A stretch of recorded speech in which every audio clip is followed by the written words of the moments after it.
Assalamualaikum warahmatullahi wabarakatuh. Shalom, Om Swastiastu. nama budaya, salam kebajikan. Mantap. Oke, kali ini kita udah masuk di episode 10. Ya, Sesuai yang pernah kita bahas di episode sebelumnya, kita kali ini nggak bacain cerita. Iya. kiriman email dulu. Sekarang khusus untuk bahas yang tematik, cerita tentang spot-spot mistis yang ada di kota Depok. Oke, berarti ini untuk penayangan di hari Minggu ya? Iya, Minggu malam. Kita bakalan ngebahas soal spot-spot angker yang ada di kota Depok. Iya, tentang sejarahnya, tentang sosok-sosoknya, iya, dan mitosnya. kenapa tempat itu dipercaya sebagai tempat yang angker gitu ya. Sampai sebegitunya dia ngomongin. Oh iya, perlu gue informasiin. Jadi sebenarnya konsep awal kita ya, konsep bicara astral itu sendiri. Kita bakalan ngebahas tentang istilahnya tempat-tempat atau cerita-cerita sosok-sosok urban legend yang ada di satu kota. Iya, gitu. City series. Jadi kita bakalan sekarang berangkat dari yang terdekat dulu, kota kita sendiri, Kota Depok. Kota Depok. Kalau ngomong soal kota Depok, ya sebenarnya nggak kalah sama kota-kota lain, kota-kota besar lain gitu. Di Depok sendiri, selain punya cerita tentang hal-hal astral atau tempat-tempat yang memang menjadi titik angker yang ada di Depok gitu, itu juga kayak akan nilai sejarah, Pak. Sejarah, benar banget. Bangunan-bangunan peninggalan zaman kolonial Belanda kan, yang sampai saat ini masih berdiri kokoh, gitu. Nah, yang bakalan pertama kita bahas berhubungan dengan salah satu bangunan yang menjadi bangunan bersejarah di kota Depok. Peninggalan kolonial Belanda. Iya. Kalau misalkan yang udah sering dengar, mungkin kalau warga Depok udah nggak asing ya. Nggak asing. Iya. Ini nggak asing banget. Bangunan itu sering kita sebut sebagai Jembatan Panus. Jembatan Panus. Jembatan Panus ini sendiri letaknya ada di Depok 2 ya. Iya. Kalau nggak salah nama jalannya Jalan Tol Iskandar. Tol Iskandar. Ya, bangunan Jembatan Panus itu sendiri, ini bangunan yang sudah cukup berumur gitu. Lama banget. Iya, kalau nggak salah udah lebih dari 1 abad. 100 tahun berarti ya usianya. Karena memang ini dibangun pada tahun 1917 sampai 1918. Iya. Itu berarti memang pada zaman kolonial Belanda ya waktu itu ya. Memakan waktu 1 tahun. Nah, tujuan awal dibangunnya Jembatan Panus itu sendiri itu adalah sebagai penyambung antara Bogor dengan Depok dan juga Batavia ya. Jadi zaman dahulu itu dipergunakan untuk mengangkut hasil bumi dari Bogor ke Depok atau sebaliknya ya. Iya gitu. Jadi memang sebagai salah satu akses transportasi pada masa itu yang cukup penting ya, karena memang satu-satunya akses yang menghubungkan kota Bogor dan Depok nih. Iya, satu-satunya. Iya, karena kan Bogor sama Depok itu dipisahkan sama satu sungai besar yang memang masih ada sampai sekarang juga gitu. Sungai atau Kali Ciliwung. Nah, sebenarnya Jembatan Panus ini nggak terlalu besar ya ukurannya. Iya, ukurannya. Panjangnya sendiri itu kalau nggak salah 100 meter, cuma 100 meter dan lebarnya 5 meter gitu. Jadi untuk ukuran segitu ya mungkin kalau sekarang dipakai itu cukup untuk 2 kendaraan. Dua lajur kendaraan gitu. Nah, Jembatan Panus ini sendiri dibangun atau diarsitekil ya istilahnya sama orang asli Belanda pada saat itu. Kalau nggak salah namanya Stephanus Jonathan, atau ada juga orang yang bilang Stephanus Lander ya. Iya, jadi si Stephanus ini adalah asal nama dari Jembatan Panus itu sendiri. Stephanus, jadi diambil belakangnya jadi Jembatan Panus. Karena orang Depok dulu ngomong Stephanus tuh jadi susah kan, jadi Panus. Iya, F jadi P. Iya, Depok. Nah, Stephanus ini dia kebetulan juga menikah dengan salah satu orang pribumi. Jadi wanita yang memang warga sekitar gitu ya, warga sekitar atau warga Depok pada saat itu. Nah, tragisnya pada saat itu Belanda ini sedang dalam kondisi tertekan oleh agresi militer Jepang, dan akhirnya mengharuskan si Stefanus ini untuk kembali ke negaranya, dipaksa kembali nih ke negaranya oleh tentara Jepang. Nah, dari situ yang namanya dia kan punya istri tadi gue bilang, dia orang pribumi. Berarti istri ditinggal dong. Istrinya ditinggal, dia balik ke negaranya, istrinya ditinggal, dan yang namanya zaman dulu komunikasi itu nggak semudah sekarang kan pasti. Nah, istri yang ditinggalnya itu akhirnya mengalami depresi karena nggak pernah dapat kepastian apakah ini suaminya akan kembali lagi atau enggak gitu kan. Kalaupun kembali, apakah dalam kondisi hidup atau sudah tak bernyawa gitu kan. Frustasi akhirnya karena nggak kuat dengan tekanan depresi, istrinya ini akhirnya memutuskan untuk mengakhiri hidupnya dengan cara melompat di jembatan yang dibangun oleh suaminya. Tragis. Nah, itu juga cikal bakal yang menjadi kisah urban legend sampai saat ini, dimana dipercaya sosok astral yang sering muncul itu adalah residual energi dari mendiang istri Stefanus ini yang meninggal di jembatan Panus itu. Nah, banyak yang mengaku melihat keberadaan dari arwah istrinya Stefanus ini berikut juga dengan si Opa Stefanus ini. Jadi sepasang. Jadi banyak yang menuturkan gitu ya, sering melihat keberadaan cewek yang berjalan dengan sosok pria Belanda dengan membawa seekor anjing putih, di mana memang Opa Stefanus ini memiliki hewan peliharaan anjing.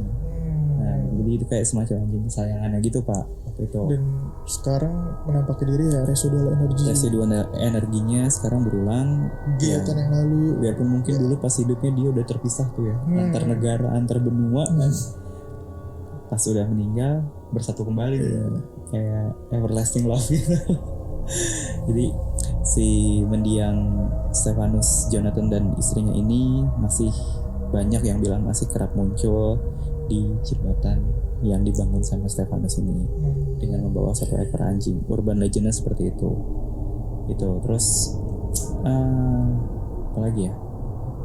Sosok lain ada lagi ya? Nah, di jembatan Panus itu sendiri sebenarnya banyak ya Pak, yang maksudnya warga yang melihat nggak cuma satu sosok. Nah, yang terkenal juga selain sosok Stefanus sama istrinya itu ada sosok Hantu Eti. Nah, jadi konon ceritanya tuh dia pribumi, dia sakit hati sama laki-laki dan dia memutuskan untuk melakukan aksi bunuh diri di jembatan Panus sekitar tahun 1950-an. Ini berarti mungkin dia warga sekitar kan? Iya, bisa jadi. Iya kan? Iya. Sakit hati. Nah, karena meninggalnya dengan cara yang nggak wajar. Itu ya Corinne jadi gentayangan. Jadi penasaran dan banyak warga yang mengaku melihat sosok Eti tersebut. Nah, sosok Eti ini ada yang bilang baik, ada yang bilang bisa jadi jahat juga, tergantung ya apa ada yang ada di dalam hati orang. Misalkan kalau orang jahat ya udah ketahuan sama si Eti, nanti si sosok Eti ini menunjukkan wujudnya dengan yang tidak baik gitu. Dengan sosok tua. Oh iya gue tahu. Yang menyeramkan. Dan jadi kan sempat ada kisah juga dia nolongin orang ya. Nah, kalau ini sosok baiknya nih. Sosok baiknya. Dia kayak ada percobaan asusila lah di daerah jembatan Panus. Satu orang cewek dan beberapa pria lah ini. Si cewek ini dikejar, udah nggak pakai baju segala macem, dan sosok Eti ini yang menampakkan wujudnya dengan baik, dia menyuruh wanita tersebut untuk langsung terjun aja dari jembatan Panus itu. Nanti saya tolongin lah, ibaratnya kayak gitu. Oh, dia jadi kayak dapat bisikan gitu ya? Bisikan gaib. Iya, untuk menyelamatkan dia dari kejaran pria-pria yang mau merkosa dia gitu ya. Akhirnya dia loncat, dapat bisikan untuk loncat ke jembatan ke bawah sungainya itu ya kan, sungainya dan akhirnya selamat. Terus warga bantu. Mungkin itu keesokannya kali ya. Keesokannya ditemukan masih dalam kondisi hidup gitu, karena diselamatkan oleh sosok hantu Eti ini. Iya. Gitu. Itu sih. Kayaknya ada lagi di selain itu Pak, yang dia nolong orang. Gue cuma ini ya apa? Motor ya. Jadi nah ini kayak penuturan dari warga sekitar juga. Jadi satu waktu ada satu motor bapak-bapak melintas di atas jembatan Panus malam hari dan kondisinya cuma motor dia doang yang lewat situ. Tiba-tiba motornya mati, Pak. Mogok.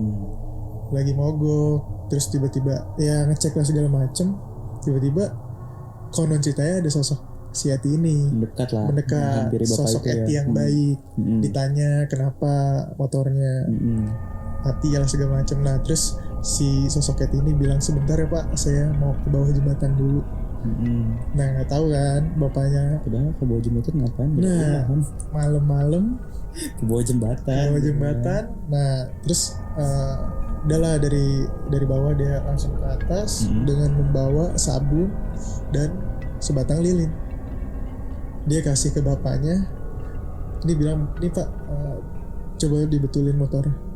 Pakai sabun sama sebatang lilin. Korelasinya motor mogok sama sabun. Itu dia. Dan sebatang lilin tuh apa ya? Kalau ditanya ke montir juga iya bingung. Biasa dikasih nih obeng atau apa, kunci-kunci kan kalau motor mogok gitu. Kecuali ban bocor. Ban bocor bisa pakai sabun.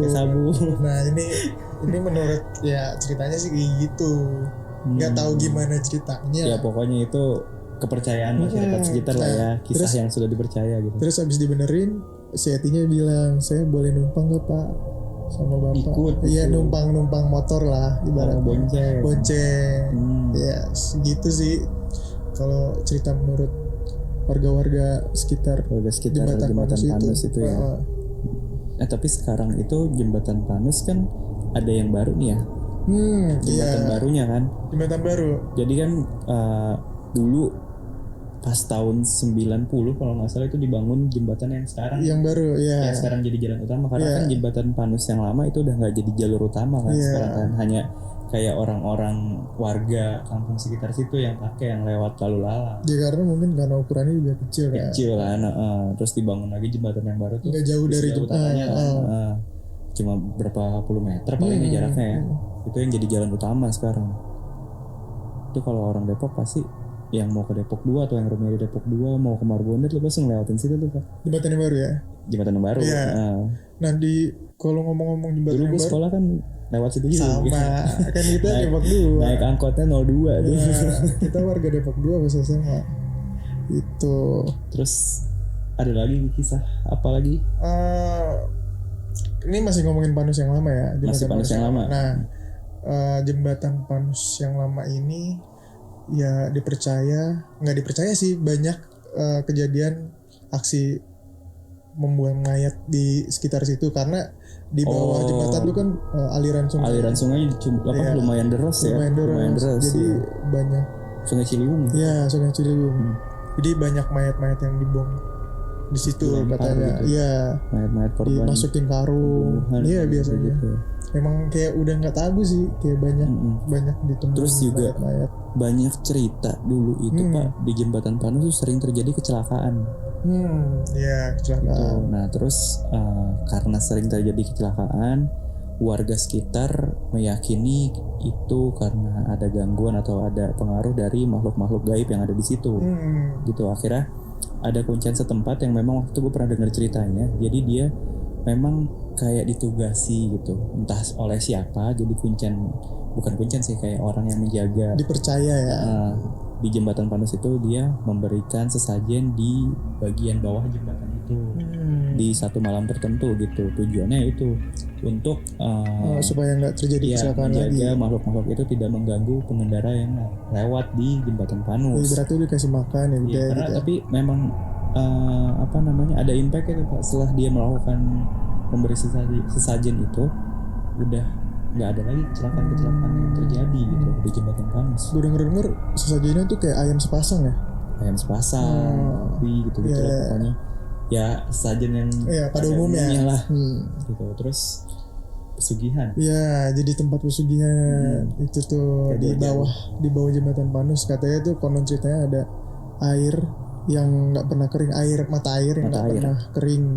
Jadi sampai sekarang. Iya, jadi warga sekitar juga yang mempercayai ya mungkin jadi tempat pesugihan karena ini.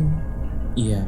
Ya, kayak gitulah. Ya satu ya namanya bangunan tua, ya pasti penunggunya ada gitu. Tapi sama orang-orang yang oknum yang seperti ini disalahgunakan untuk kepentingan pribadi gitu. Duniawi untuk mencari kenikmatan dengan jalan pintas gitu.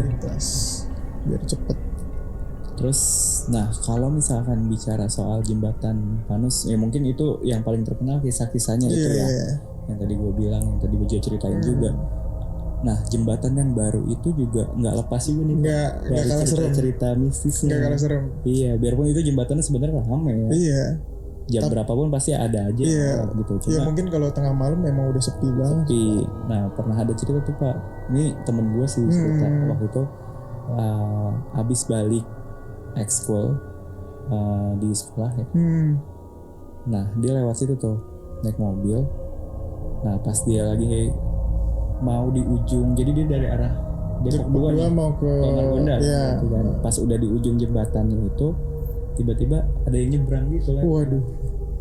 Anak kecil katanya. Ngerem mendadak gak temen? Ya ngerem. Waduh, bahaya banget. Ada yang nyebrang set gitu. Terus pas dia nengok gini, ya itu kan masih pasan, kalaupun ada orang nyebrang lari ke situ pasti lewat ke bawah kali kan itu.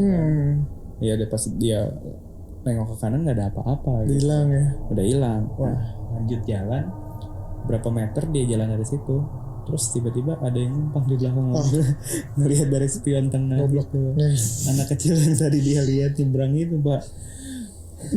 Terus ya udah. Tapi anak kecilnya diem, nggak ngomong, diem aja gitu. Diem aja. Cuma dia ya lu tiba-tiba ada anak kecil gimana sekut juga. Iya. Terus juga sih kan SMA gue juga di Depok 2 kan, sering lewat situ. Nah temen gue tuh pernah ngelintasin jembatan yang baru malam hari dan dia ngelihat kayak sosok tinggi gede hitam. Genderuwo. Semacam itulah. Di pinggir jembatan. Yang baru nih. Iya yang baru. Berarti ya area jembatan baik yang lama ataupun yang baru itu kayak semacam zona merah. Iya Pak. Zona merah titik angker di Depok gitu loh. Karena ya gue sih pernah denger cerita juga, cuma ya nggak begitu detail gitu ya. Gue juga udah lupa karena udah lama banget kan. Pokoknya yang namanya cerita tentang keangkeran jembatan Panus itu udah santer dari gue kecil. Iya. Iya sih, dari zaman kita kecil sampai sekarang tuh memang udah terkenal gitu kalau di Depok tuh jembatan Panus. Bahkan yang tahu keangkeran jembatan Panus itu bukan cuma warga Depok. Di luar Depok. Di luar Depok karena TV juga sempat ada yang liput on the spot kan. Pernah banget kan. Yang liput di situ emang udah jadi salah satu spot favorit ya. Iya, karena terkenal ya satu karena memang bangunannya tua. Gue bilang umurnya udah 100 tahun, 1 abad gitu kan. Terus ya udah, yang namanya bangunan tua pasti akan sejalan tuh dengan makhluk-makhluk yang menghuninya. Auranya juga beda banget sih di situ. Tapi terlepas dari keangkeran itu ya, gue sih salut ya sama konstruksi zaman dulu tuh kuat-kuat gitu. Beda sama konstruksi sekarang kan. Dulu zaman Belanda dibangun ya, apalagi zaman dulu kita bicara Belanda membangun konstruksi itu dengan sistem kerja paksa. Dengan alat manual. Ya guys sih belum secanggih sekarang nih alat-alat konstruksi seadanya gitu. Nah kan dulu tuh juga ada desas-desusnya kalau misalkan pembangunan jembatan Panus tuh ini apa namanya? Pakai ya ada tumbalnya. Iya gitu. Ya cuma konon katanya. Iya balik lagi. Belum bisa dibuktikan atau divalidasi kebenarannya. Itu tapi emang kokoh banget sih Pak, sampai sekarang juga masih. Iya, makanya tuh kayak tempat 100 tahun dan masih berdiri kokoh. Kalaupun dipugar juga kan paling ya cuma dirapihin aja, nggak mengubah struktur bangunannya itu karena memang bangunannya sendiri udah bagus dan udah kuat, nggak lekang dimakan usia. Iya benar. Padahal kena Air juga kan, air. Iya itu kan memang tengah di atas aliran Sungai Ciliwung kan. Gitu sih. Nah nggak tahu kenapa semakin kesini konstruksi tuh kayak gue rasanya nggak sekuat dulu. Iya. Padahal yang namanya perkembangan zaman harusnya material untuk pembangunannya itu harusnya lebih bagus. Harusnya. Tapi manusianya yang nggak bagus. Harusnya gini deh. Harusnya gini. Bukan nggak bagus sih, kayak ya gitulah pokoknya. Ya sama-sama tahu gitu. Terus apalagi sih Jo yang menarik dari jembatan Panas ini? Apa ya? Jadi ini ya, kalau nggak salah semacam simbol, bukan simbol sih, kayak jadi saksi sejarah ya.